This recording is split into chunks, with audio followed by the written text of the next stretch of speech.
एक गांव में एक बुढ़िया रहती थी। उसके 2 बेटे थे। दोनों बेटे पढ़ लिख कर शहर चले गए और वहीं पर सेटल हो गए। अब बुढ़िया बेचारी घर पर अकेली रहती थी, क्योंकि उसका पति पहले ही मर चुका था। गली मोहल्ले के सब लोग उस बेचारी बुढ़िया पर तरस खाते थे और मजाक में बोल भी देते थे कि उसके दोनों बेटों ने उसे अकेला छोड़ दिया है। उसके मरते ही आएंगे और जमीन बेचकर उसका पैसा भी ले जाएंगे। बुढ़िया को ऐसी बातों पर बहुत गुस्सा आता था। वह लोगों का मुंह बंद करने के लिए अपने बेटों की झूठी तारीफें करती रहती थी। एक बार बूढ़ी अम्मा अपने बेटों के पास शहर में रहने गई।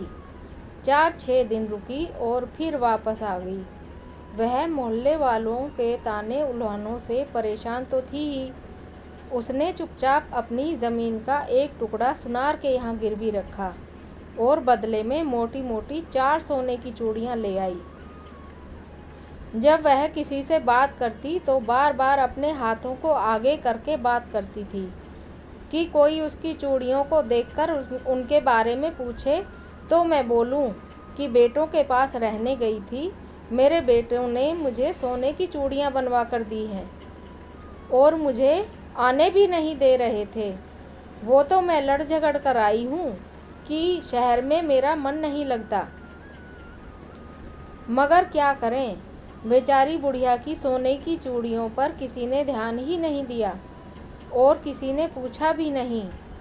अब बूढ़ी अम्मा ने सब लोगों का ध्यान अपनी तरफ खींचने के लिए एक उपाय सोचा।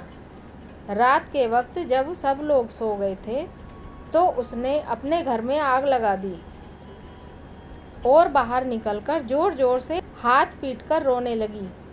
सारे मोहल्ले के लोग जमा हो गए और इधर उधर से पानी फेंककर आग बुझाने लगे और बूढ़ी अम्मा की चूड़ियों पर किसी का ध्यान अब भी नहीं गया। देखते ही देखते बुढ़िया का घर जलकर खाक हो गया।